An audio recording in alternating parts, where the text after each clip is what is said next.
GRC jewellers Kanchipuram வாடிக்கையாளர் அனைவருக்கும் இனிய பொங்கல் நல்வாழ்த்துக்கள். மின்னம்பலம் நேயர்களுக்கு வணக்கம். நான் விஷால் பொலிவர். இன்றைய நேர்காணலில் நம்மோடு இணைந்திருக்கிறார் டெக்கான் ஹெரால்டினுடைய அசிஸ்டன்ட் எடிட்டர் பத்திரிகையாளர் திரு சிவப்பிரியன் அவர்கள். வணக்கம் சார். வணக்கம் சார். நேற்று திமுகவினுடைய துணை பொதுச் செயலாளர் திருமதி கனிமொழி அவர்கள் எதிர்க்கட்சி தலைவர் ராகுல் காந்தி அவர்களை சந்திச்சிருக்காங்க. ஸோ இந்த சந்திப்பினுடைய இந்த முக்கியத்துவம் என்ன சார்? குறிப்பாக காங்கிரஸ் ஏற்கனவே ஐவர் குழுவை திமுக தலைமை கிட்ட பேச்சுவார்த்தைகள் அமைச்சிருந்தாங்க. பட் இப்படி ஒரு சந்திப்பை நம்ம எப்படி அப்சர்வ் பண்ணுறது? இந்த சந்திப்பினுடைய கீ டேக்அவே என்னன்னு பார்த்தீங்கன்னா, திமுக காங்கிரஸ் கூட்டணி தொடர்கிறது, அதில் எந்த சந்தேகமும் இல்லை. கனிமொழி அவர்கள் திமுகவினுடைய தலைவர் திரு மு.க. ஸ்டாலின் அவர்களால் அனுப்பப்பட்டவர். ராகுல் காந்தி என்பவர் கர்கேக்கு அடுத்து, காங்கிரஸ் தலைவர் மல்லிகார்ஜுன கர்கேக்கு அடுத்து காங்கிரஸில் டிசிஷன் மேக்கிங் அத்தாரிட்டியாக இருக்கக்கூடியவர். ரெண்டு பேரும் சந்திக்கிறாங்கனாலே இப்போ கூட்டணியில் எந்த பிரச்சனையும் இல்லை.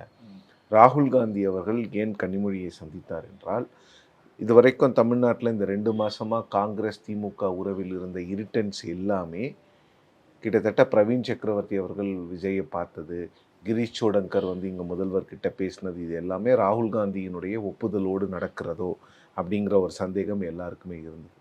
ஸோ ராகுல் காந்தி அவர்கள் முதலமைச்சரினுடைய தூதுவராக சென்ற கனிமொழி அவர்களை சந்திக்கிறார்.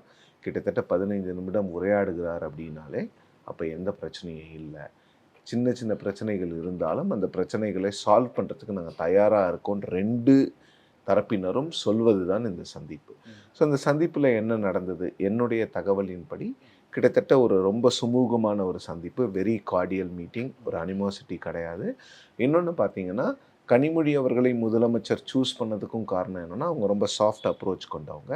இன்னொன்று, காங்கிரஸில் எல்லா தலைவர்களோடையும் ஒரு எக்ஸலண்ட் ரேப்போ மெயின்டைன் பண்ணக்கூடியவங்க கனிமொழி அவர்கள்.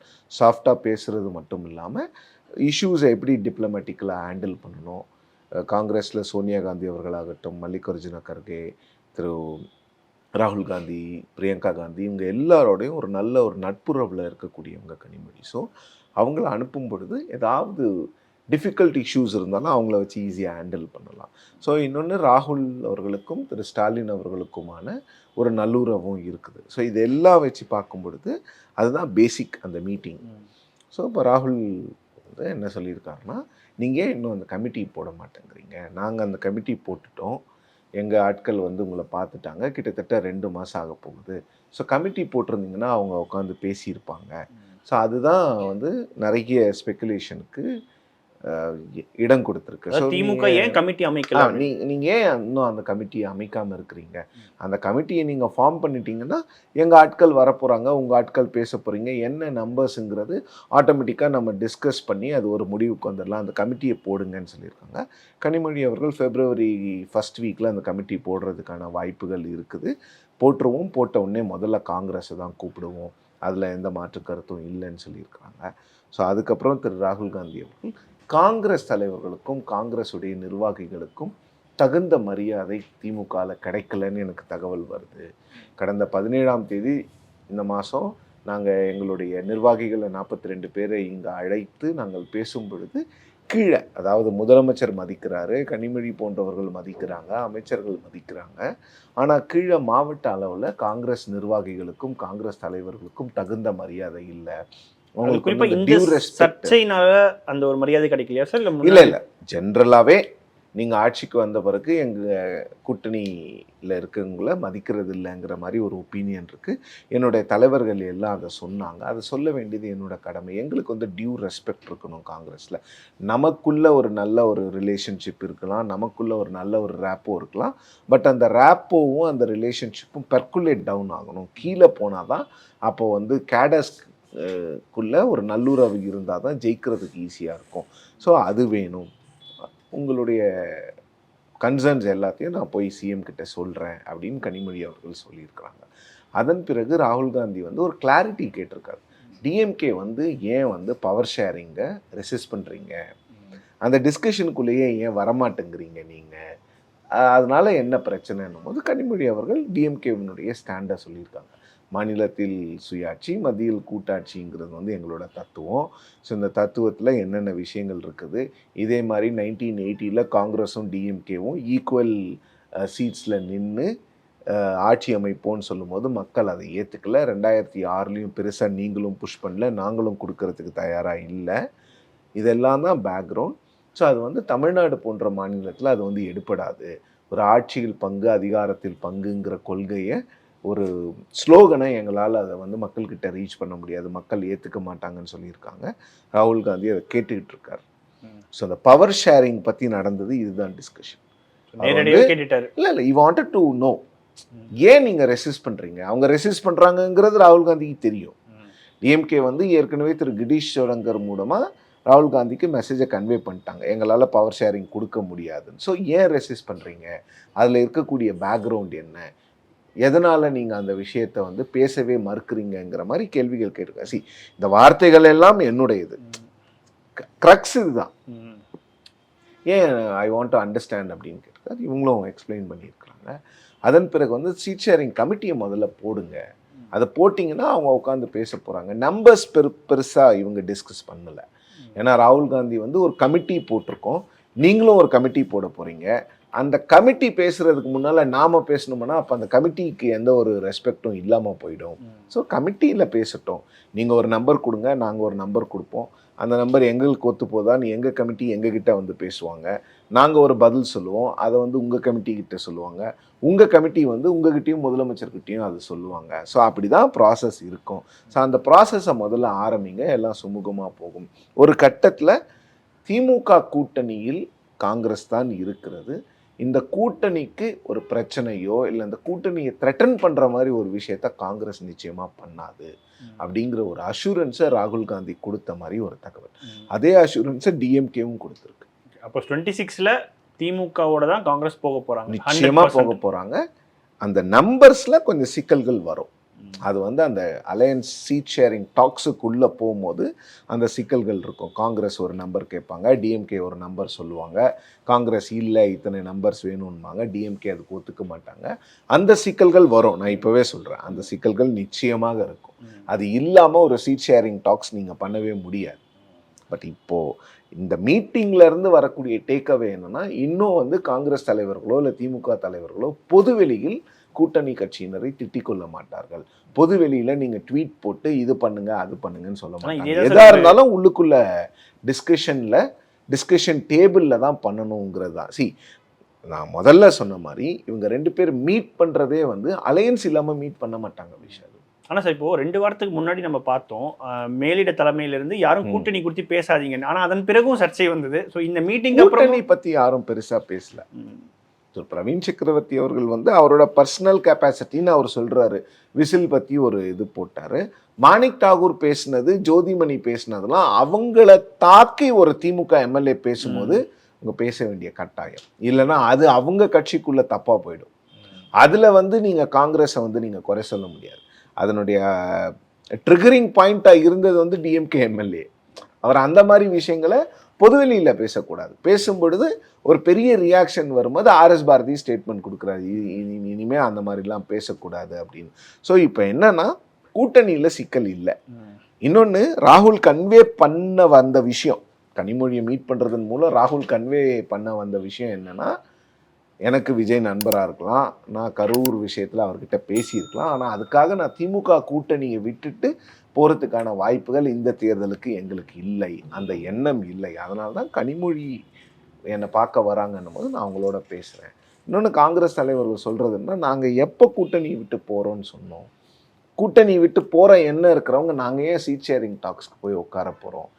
இங்கே பிரச்சனை எங்கே ஆரம்பிச்சதுன்னா, காங்கிரஸ் இந்த சீட் ஷேரிங் கமிட்டியை ரொம்ப முன்னால் போட்டுட்டு, டிஎம்கே கேட்டது வந்து கமிட்மெண்ட். அது தப்பா சார்? அது இல்லை போட்டு நான் சொல்கிறேன். டிஎம்கே வந்து முதலமைச்சர் வந்து தன்னுடைய குடும்ப உறுப்பினர் ஒருவரை அனுப்பி நவம்பர் 15-16 வாக்கில் கேட்டார். நிறைய ஸ்பெகுலேஷன் ஓடிட்டுருக்கு, உங்கள் ஸ்டாண்டு என்ன? காங்கிரஸ் சொன்னாங்க அலையன்ஸில் தான் இருக்கும், ஒரு கமிட்டியை போட்டுருவோம். காங்கிரஸ் கமிட்டியை போட்டாங்க. அந்த காங்கிரஸ் என்ன எதிர்பார்த்தாங்கன்னா, அந்த கமிட்டி போட்ட உடனே டிஎம்கே வந்து அவங்களோட பேசும்னு காங்கிரஸ் எதிர்பார்த்தாங்க. இன்னொன்று, திரு கிரீஷ் சோடங்கர், ஒரு விஷயம் சொல்ல மறந்துட்டேன். கிரீஷ் சோடங்கர் வந்து கொஞ்சம் அலையன்ஸில் பிரச்சனை வர்றதுக்கு அவர் காரணமாக இருந்தார் அப்படிங்கிற ஒரு விஷயத்தை கனிமொழி அவர்கள் மறைமுகமாக சொன்னாங்களா நேரடியாக சொன்னாங்களான்னு தெரியாது, பட் அது கன்வே பண்ணப்பட்டது. எதனால சார் அப்படி? அவருடைய அப்ரோச் டிஎம்கேக்கு பிடிக்கல. அதுதான் காரணம். அவர் வந்து முதல் மீட்டிங்லேயே வந்து சிஎம் கிட்ட டைரக்டா 70 சீட்டு வேணும்னு கேட்ட மாதிரி எனக்கு தகவல். இன்னொன்று சார், கிரீஷ் சோடங்கர் அப்பாயின்மெண்ட்டே பலரும் என்ன விமர்சனம் வச்சிருந்தாங்கன்னா, ஒரு முதலமைச்சர் முன்னாள் முதலமைச்சராக இருந்தவங்கள பொறுப்புல வைக்காம இருந்தாங்கன்ற ஒரு விமர்சனமும் இருக்கு. அந்த இடத்துக்கு தான் வரேன். கிரீஷ் சோடங்கர் வந்து ஒரு ஏசிசி செக்ரட்டரி, கோவாவில் இருந்த ஒரு எம்பியோ இல்லை பிசிசி சீஃபோ. அவருக்கு வந்து சிஎம் கிட்ட உட்காந்து சீட் ஷேரிங் பேசுகிற அளவுக்கு ஸ்டேச்சர் இல்லை. நீங்கள் வந்து ஒரு வேணுகோபால் வர வச்சிருக்கலாம், இல்லை வந்து ஏற்கனவே இருந்த முகுல் வாஸ்னிக் இருந்திருக்கலாம். ஏன்னா டிஎம்கேவை டீல் பண்ண இதுக்கு முன்னால் காங்கிரஸ் லீடர்ஸ் எல்லாம் ரொம்ப veteran leaders. P Chidambaram deal பண்ணியிருக்காரு, பிரணப் முகர்ஜி டீல் பண்ணியிருக்காரு, ஏகே ஆண்டனி டீல் பண்ணியிருக்கிறாரு. ஸோ ஒரு கட்டத்தில் உமன் சாண்டி டீல் பண்ணியிருக்கிறாரு. கேரளாவில் இருந்த leader of opposition Ramesh Chennithala deal பண்ணியிருக்கிறாரு. ஸோ இந்த மாதிரி தமிழ்நாடு தெரிஞ்ச ஒரு தலைவர்களை நீங்கள் போட்டிருக்கலாம். ஸோ இப்போ ஒரு காம்ப்ரமைஸ் ஃபார்முலா என்னன்னா, முகுல் வாஸ்னிக் அவரோட வருவார். ஓகே, உங்களுக்கு சீனியர் லீடர் தானே வேணும், முகுல் வாஸ்னிக் வருவார், இல்லை கேசி வேணுகோபால் வருவார். எனக்கு தெரிஞ்சு முகுல் வாஸ்னிக் தான் வருவார். கேசி வேணுகோபால் வந்து இப்போ கூட டைரெக்டாக கனிமொழியோட அவர் ரெகுலர் டச்சில் தான் இருக்கிறாங்க.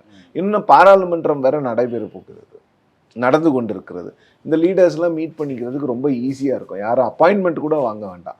ஆக்சுவலாக கனிமொழி அவர்களும் ராகுல் காந்தி அவர்களும் பார்லிமெண்ட்லேயே சந்திக்கலாமான்னு ஒரு தாட்டும் இருந்தது. பட் பார்லிமெண்ட்டில் சந்திச்சா அது என்னமோ ஒரு என்ன சொல்கிறது, ஒரு அவசர கதியில் அந்த சந்திப்பு நடைபெற்றதுங்கன்னா ஒரு ஃபார்மல் மீட்டிங், ப்ராப்பராக ஒரு மெசேஜிங் கொடுக்குற மாதிரி மீடியாவுக்கு சொல்லி, கனிமொழி அவர்கள் உள்ளே போகும்போது மீடியா கிட்ட நின்று ஆமாம் போகிறேன்னு சொல்லிட்டு போகிறது, இது எல்லாமே வந்து ஒரு என்ன சொல்கிறது, ஒரு நேரட்டிவ் பில்டிங் தான். எங்களுக்குள்ள எந்த பிரச்சனையும் இல்லை, சிக்கல்கள் இருக்குதுன்னா அந்த சிக்கல்களை நாங்கள் தீர்த்துப்போம். ஸோ கிரீஷ் சோடங்கர் மேலே கொஞ்சம் திமுகவுக்கு வந்து கொஞ்சம் பிரச்சனைகள் இருக்கிறது. அதை வந்து ரொம்ப தெளிவாக அவங்க சொன்ன மாதிரி தகவல்கள் இருக்கிறது. ஏன்னா அவர் வந்து டைரெக்டாக போய் முதலமைச்சர்கிட்ட 70 சீட்டுன்னு பேசினதெல்லாம் திமுகவில் ரொம்ப they didn't take it lightly. அந்த மாதிரி பேசக்கூடாது. ஏன்னா காங்கிரஸ் எப்போவுமே அந்த மாதிரி பேசுனதில்லை, எனக்கு தெரிஞ்ச வகையில் பேச மாட்டாங்க. இன்னொன்று வந்து இவங்க ஒரு டெட்லைன் மாதிரி செட் பண்ணியிருக்கிறாங்க. டிசம்பர் 15 முடிச்சிருவீங்களா, அந்த கமிட்டியை போட்டுருவீங்களா அப்படின்னு கேட்கும்போது அது டிஎம்கேக்கு பிடிக்கல சார். அதுக்கான காரணமாக என்ன சொல்கிறாங்கன்னா, மற்ற மாநிலங்கள் குறிப்பாக பீகார்லாம் வந்து கடைசி நேரத்தில் ஷீட் ஷேரிங் பண்ணி மிகப்பெரிய அளவுக்கான தோல்வியில் முடிஞ்சுது. அந்த மாதிரி தமிழ்நாட்டில் நடக்கக்கூடாதுன்றதுக்காக தான் பீகாரில் வந்து தோல்வி வந்து ஷீட் ஷேரிங்னால இல்லை, பீகாரில் தோல்வி வந்து உங்களோட அலையன்ஸ் செட் பண்ண நரேட்டிவ்னால. அங்கேயும் லேட் ஆச்சுன்ற ஒரு விமர்சனம் இருந்துச்சு இல்லையா சீட் ஷேர். அது வந்து இங்கே டிஎம்கேக்கு பொருந்தது. அவங்க வந்து சீனியர் பார்ட்னர் என்ன டிசைட் பண்ணுறாங்களோ அதுதான். ஏடிஎம்கேக்கும் அதே தான். டிஎம்கே என்ன பண்ணுவாங்கன்னா, வழக்கமாக அவங்க சொன்ன விஷயம், February 1st வீக்கில் கமிட்டி போடுவோம், ஒவ்வொரு கட்சியை கூப்பிடுவோம், 2 டாக்ஸ் பண்ணுவோம், February மிட் இல்லை February எண்டில் சிஎம்மோட உட்காந்து சைன் பண்ணிவிடுவோம். அதுக்கப்புறம் சீட் ஐடென்டிஃபிகேஷனு, March 8 மாநாடு, ஒரே சூட்டாக முடிக்கணும். இதை ரொம்ப முன்னால முடிச்சோம்னா பிரச்சனைகள் வரும். காங்கிரஸ்க்கு இவ்வளோ தொகுதியான்னு கட்சிக்காரங்க பேசுவாங்க, இல்லை காங்கிரஸ்க்கு இந்த தொகுதி ஏன் கொடுத்தீங்கன்னு பேசுவாங்க. இதெல்லாம் நீங்கள் எலெக்ஷன் டைமில் பண்ணிட்டீங்கன்னா யாரும் இதை பற்றிலாம் பேச மாட்டாங்க. எல்லாம் எலெக்ஷன் வேலையில் இருப்பாங்க. கட்சி ஜெயிக்கணும், கூட்டணி கட்சி ஜெயிக்கணும், தலைவர் வந்து பிரச்சாரம் போயிட்டாரு, மேனிஃபெஸ்டோ ரிலீஸ் பண்ணுறாங்க, இதை கொண்டு போகணும், அதை கொண்டு போகணும், ஓட்டர்ஸ் லிஸ்ட்டை ரெடி பண்ணணும், பூத் ஸ்லிப்பை கொண்டு போய் கொடுக்கணும், 1008 வேலை இருக்குது. அந்த வேலையில் வந்து தொண்டர்களை வந்து அப்படியே அந்த வேலையில் வந்து கட்டி போடணும். இப்போது நீங்கள் ஆக்சுவலாக பொலிட்டிக்கல் பார்ட்டியாக நீங்கள் பார்த்தீங்கன்னா, இப்போ அனௌன்ஸ் பண்ணிங்கன்னா விஷால், ஒரு மாதம் எல்லாம் சும்மா இருக்க போகிறாங்க, உட்காந்து இதை பேசிகிட்டு இருப்பாங்க. டிஎம்கேக்கு அந்த விஷயம் விரும்பலை. இதை காங்கிரஸும் டிஎம்கேவும் அவங்க வந்து அந்த கம்யூனிகேஷன் ஒரு ஓப்பன் சேனல் வச்சு இதை முடிச்சிருக்கலாம். பட் நிறைய சிக்கல்கள் இருந்தது. பிரவீன் சக்கரவர்த்தி போன்றவர்கள், அப்புறம் மணிக் தாகூர் வந்து ஒரு ட்வீட் போட்டார். அந்த ட்வீட்டும் ஒரு பெருமளவில் வந்து விவாத பொருளானது.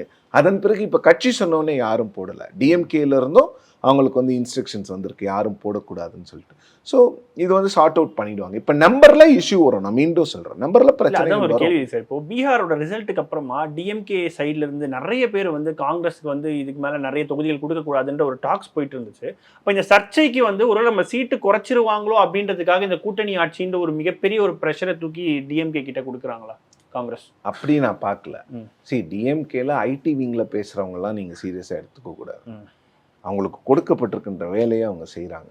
பட் முதலமைச்சரோ இல்லை கனிமொழி அவர்களோ இல்லை அந்த அலையன்ஸை டிசைட் பண்ணக்கூடிய இடங்களில் இருக்கிறவங்க யாருக்குமே காங்கிரஸ் வெளியில் போகணுன்ற எண்ணம் கிடையாது. சீட்டு குறைக்கணும் அப்படின்ற எண்ணம், சீட்டு குறைக்கணுன்ற எண்ணம் எல்லா கட்சிக்கும் இருக்கும். திமுகவுக்கு மட்டும் இல்லை. இப்போ அதிமுக கூட பிஜேபி கேட்டதெல்லாம் எடுத்து கொடுப்பாங்களா?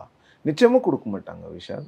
அதே மாதிரி காங்கிரஸ் கொடுக்கக்கூடிய சுச்சுவேஷனில் இருந்தாங்கன்னா அவங்களும் கொடுக்க மாட்டாங்க. எல்லா கட்சிக்கும் உரியது அது. எங்கள் கட்சிக்கு அதிகமான சீட் இருக்கணும், இவங்களால என்ன பலன், இவங்களுக்கு ஏன் அதிகமாக கொடுக்கணும் அப்படிங்கிற எண்ணம் எல்லாருக்குமே வரும்.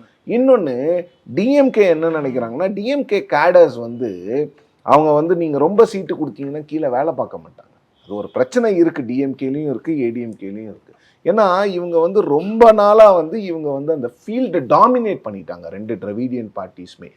இவங்களுக்கு வந்து இதில் நிறைய சிக்கல்கள்லாம் இருக்குது. ஒரு கான்ஸ்டிடுவன்சி எடுத்துக்கிட்டிங்கன்னா அந்த கான்ஸ்டிடுவன்சியில் ஒரு 30 வருஷமாக திமுக நின்னே இருக்காது. கூட்டணி கட்சி வேறு யாருக்காவது ஒருத்தருக்கு மாற்றி கொடுத்துட்டே இருப்பாங்க. அந்த இடத்துல இருக்கணும், நான் ஏன்பா எப்போ பார்த்தாலும் கூட்டணி கட்சிக்கு வேலை செய்யணும், என் கட்சிக்கு நான் வேலை செய்ய மாட்டேனா, என் கட்சி சின்னத்துக்கு நான் ஓட்டு போட மாட்டேனா அப்படிங்கிற அந்த பிரச்சனை இருக்கும். இது அதிமுகலையும் இருக்கும், திமுகலையும் இருக்கும். திமுகவில் ஏன் அதிகமாக இருக்குதுன்னா, இந்த காங்கிரஸ் கூட்டணியே ஒரு 20 வருஷமாக தொடருது. இப்போ கன்னியாகுமரியில் பார்த்தீங்கன்னா நீங்கள் அந்த 3 தொகுதியும் கொடுத்தே ஆகணும், வேறு வழியே கிடையாது. அதே மாதிரி திருநெல்வேலியில் ஏதாவது ஒரு தொகுதி இருக்கும், இப்போ சென்னை இதில் ஏதாவது ஒரு தொகுதி இருக்கும். அந்த மாதிரி காங்கிரஸுக்குன்னு இருக்கக்கூடிய தொகுதிகளில் இந்த பிரச்சனைகள் வரதான் செய்யும். அதனால தான் அவங்க வந்து அந்த விஷயங்களை பண்ணக்கூடாது அப்படின்னு பார்த்தாங்க. பட் காங்கிரஸ் வந்து ஒரு பயம் காங்கிரஸ்க்கு இருந்துச்சு, ஒருவேளை பீகாரை வச்சு நம்ம சீட்ஸை குறைச்சிருவாங்களோ. பட் அந்த மாதிரி குறைக்கிற மாதிரி ஒரு எண்ணம் ஸ்டாலின் அவர்களுக்கு கிடையாது. அப்படி குறைச்சிருக்கணும்னு நினச்சிருந்தா அவர் வந்து லோக்சபா சீட்டே அதிகமாக கொடுத்துருக்க மாட்டார். கருணாநிதி அவர்கள் தலைமையிலான அந்த அலையன்ஸ்க்கும் ஸ்டாலின் தலைமையிலான அலையன்ஸ்க்கும் இருக்கிற டிஃப்ரென்ஸ் என்னென்னா, கருணாநிதி அவர்கள் அலையன்ஸ் கட்டமைக்கும் போது, அந்த அலையன்ஸை லீட் பண்ணும்போது ஓட் டிரான்ஸ்ஃபர் வந்து ரொம்ப கஷ்டப்பட்டு நடக்கும். ஸ்டாலின் வந்த பிறகு அந்த ஓட் டிரான்ஸ்ஃபரை ரொம்ப ஸ்மூத்தாக பண்ணியிருக்கிறார். ஏன்னா ஒரு எக்ஸாம்பிள் சொல்கிறேன். திருநெல்வேலியில் 2024ஆம் ஆண்டு நடைபெற்ற நாடாளுமன்ற தேர்தலில் காங்கிரஸ் கட்சியினுடைய கேண்டிடேட் வந்து வீக் கேண்டிடேட். அவருக்கு வந்து பிரச்சாரம் பண்ணுறாரு, பட் இருந்தாலும் ஒரு எழுச்சி இல்லை. திருநெல்வேலியில் காங்கிரஸ் ஜெயிக்குமா ஜெயிக்காதா அப்படின்னு திமுக தலைவர்கள்கிட்ட பெரிய டிபேட்டு. சிஎம் வந்து ஒரு ரிப்போர்ட் கேட்குறாரு, ரிப்போர்ட்டும் அதே மாதிரி சொல்லுது, இல்லை கொஞ்சம் வீக்காக இருக்குது திருநெல்வேலி, கொஞ்சம் கஷ்டப்பட்டு தான் ஜெயிக்கணும், வேறு வழி கிடையாது. நயினார் ரொம்ப ஸ்ட்ராங்காக எல்லா ஊருக்கும் போயிட்டுருக்கிறாரு. ஸோ அதனால் இருக்கும்போது இது ரொம்ப கஷ்டமாக இருக்குது. முதலமைச்சர் உடனே தூத்துக்குடியிலேருந்து அனிதா ராதாகிருஷ்ணனை வர வைக்கிறார். அங்கே கனிமொழிக்கு நல்லா இருக்குது. ஸோ அங்கே வந்து ஏற்கனவே கீதா ஜீவனும் கனிமொழியும் இருக்கிறாங்க. ஸோ பிரச்சனை இல்லை, அனிதாவை இங்கே வர சொல்லுங்கன்னு சொல்லிட்டு அனிதா ராதாகிருஷ்ணனை வர வச்சு அவரை வந்து திருநெல்வேலியில் 10 நாள் இருக்க வச்சு, யார் யாரை பார்க்கணுமோ எல்லாரையும் பார்க்க வச்சு, இன்னும் பல பேர் சென்னையிலிருந்து சென்று திமுக ஜெயிக்க வச்சுது. இந்த மாதிரி விஷயங்கள். அதே போன்று 2021ஆம் ஆண்டு காங்கிரஸ்க்கு ஒரு தொகுதி மட்டும் சென்னையில் கொடுத்தாங்க, வேளச்சேரி. திரு ஸ்டாலின் அவர்கள் செக் பண்ணும்போது வேளச்சேரி கொஞ்சம் வீக்காக இருக்குது காங்கிரஸ்க்கு. அப்போது மாவட்ட செயலாளராக இருந்த இன்றைய ஹெல்த் மினிஸ்டர் மா சுப்பிரமணியம் அவர்களை கூப்பிட்டு, தமிழச்சி தங்கபாண்டியன் அவர்கள், அவர் தான் எம்பி, உங்களை கூப்பிட்டு 2 பேரும் போய் அங்கே வேலை செய்யுங்க, உங்களுக்கு சைதாப்பேட்டை நல்லா தானே இருக்குது மாசு, நீங்கள் அங்கே போங்க, அந்த தொகுதியில் ஜெயிக்கணும். ஏன்னா சென்னையில் எல்லாம் ஜெயிப்போம், வேளச்சேரி மட்டும் ஜெயிக்கலான்னா அது it will reflect bad on us. அது காங்கிரஸ்க்கு வந்து ஒரு தோல்வியாக போகும், ஆனால் நமக்கு வந்து ஒரு எம்பாரஸ்மெண்ட்டாக முடியும். ஏன்னா 15 தொகுதியில் ஜெயிக்கிறோம், ஒரு தொகுதியில் காங்கிரஸை ஜெயிக்க வைக்க முடியாதாங்கிற கேள்வி நம்ம மீது எழும். அந்த கேள்விக்கு நம்ம ஆளாகக்கூடாது. மாசு போய் எங்கள் வேலை செஞ்சதுனால கிட்டத்தட்ட 4500 ஓட்டில் ஹாசன் ஜெயிச்சார். ஸோ அந்த ஓட் டிரான்ஸ்ஃபர் நடக்கணும்னா டிஎம்கே என்ன சொல்கிறாங்கன்னா, நீங்கள் கம்மியான சீட்டில் நில்லுங்க. பட் காங்கிரஸ் கொஞ்சம் பயந்தாங்க. ஆட்சியில் பங்கு, அதிகாரத்தில் பங்குங்கிறது வந்து காங்கிரஸ் கேட்டிருக்கணும், உள்ளுக்குள்ளே டிஸ்கஷன் டேபிளில் வச்சுருக்கணும். கிரீஷ் சோடங்கர் அவர்கள் பொது வெளியில் பேசினதை வந்து திமுக விரும்பலை. ஆனால் சார், இன்னொரு விஷயம் என்னென்னா, தேர்தலுக்கு முன்னாடியே ஒருவேளை பெரும்பான்மை கிடைக்கலன்னா எங்களுக்கு கூட்டணி ஆட்சி கொடுப்போன்ற உறுதியெல்லாம் கேட்டதாக தகவல் வருது. ஸோ அதற்கு வந்து திமுக வந்து ஒத்துப்பாங்க இல்லை? திமுக பவர் ஷேரிங் பற்றி பேச விரும்பலை, காங்கிரஸும் புரிஞ்சுக்கிறாங்க. ஒருவேளை நாளைக்கு பவர் வந்த பிறகு ஏதாவது அதை பற்றி பேசலாமாங்கிற டிஸ்கஷன். இன்னொன்று திமுகவில் என்ன கேட்குறாங்கன்னா, பவருக்கு வந்த பிறகு தானே கேட்கணும். அதை இப்போவே அந்த டிஸ்கஷன் ஏன் பண்ணுறீங்க? அது ஏடிஎம்கே பிஜேபியில் கூட பெருசாக அதை டிஸ்கஸ் பண்ண மாட்டேங்கிறாங்க. நாங்கள் அவங்கள இதை வச்சு தான் கிரிட்டிசைஸ் பண்ணிகிட்டு இருக்கிறோம். பிஜேபி உள்ளே வந்துடும், பிஜேபி உள்ளே வந்துடும், கூட்டணி ஆட்சி வேணான்னு. இப்போ நீங்கள் இதை கேட்டிங்கன்னா எப்படி? இது வந்து அடிப்படையில் நாளைக்கு அப்படி கொடுத்தாதான் நம்ம ஆட்சி இருக்கும்னு ஒரு சுச்சுவேஷன் வந்ததுன்னா எந்த கட்சியாக இருந்தாலும் முதல்ல கூப்பிட்டு கொடுப்பாங்க. நீங்கள் கேட்கவே வேண்டாம். நெசசிட்டி தான் விஷால். காங்கிரஸ் வந்து கிட்டத்தட்ட 1996 வரைக்கும் ஆட்சியில் இருந்தாங்க. 47லேருந்து மாறி அது வரைக்கும் அவங்க வந்து கூட்டணி அமைச்சரவையே கிடையாது. அதுக்கு பிறகு பாஜக வந்து ஒரு கூட்டணி அமைச்சரவை அப்படிங்கிற ஃபார்முலாவை சக்ஸஸ்ஃபுல்லாக இம்ப்ளிமெண்ட் பண்ணி வாஜ்பாய் வந்து ஒரு டென்யூர் 1 வருஷமும் இன்னொரு டென்யூர் 5 வருஷமும் கம்ப்ளீட் பண்ணுறாரு. காங்கிரஸில் யோசிக்கிறாங்க, சோனியா காந்தி தலைமையிலான காங்கிரஸ் பிஜேபி பண்ணும்போது நாம் ஏன் பண்ணக்கூடாது, பண்ண முடியாதுன்னு திமுக போன்ற கட்சிகளை ஒருங்கிணைந்து யூபிஏன்னு ஒரு அலையன்ஸை ஃபார்ம் பண்ணுறாங்க. அந்த அலையன்ஸ் வந்து ரீஜனல் பார்ட்டிஸை, பிராந்திய கட்சிகளை நாம் வந்து கூட்டிகிட்டு வந்தால் மட்டும்தான் நம்மளால் ஆட்சி பண்ண முடியும்னு காங்கிரஸ்க்கு நினைக்கும் போது திமுகவுக்கு 7 சீட்டு கொடுக்குறாங்க. 7 மந்திரிகள். திமுகவுக்கிட்ட இருந்த எம்பிகள் 15, கிட்டத்தட்ட பாதி பேருக்கு எம்பி பதவி கொடுக்குறாங்க, மந்திரி பதவி கொடுக்குறாங்க. ஏன்? அவங்களுக்கு தேவை. பல்வேறு கேள்விகளுக்கு மிக ஆழமாக பதிலளித்தமைக்கு நன்றி சார். நன்றி. ஜிஆர்சி ஜுவல்லர்ஸ் காஞ்சிபுரம் வாடிக்கையாளர் அனைவருக்கும் இனிய பொங்கல் நல்வாழ்த்துக்கள். மின்னம்பலம்.com தமிழின் முதல் மொபைல் பத்திரிகை.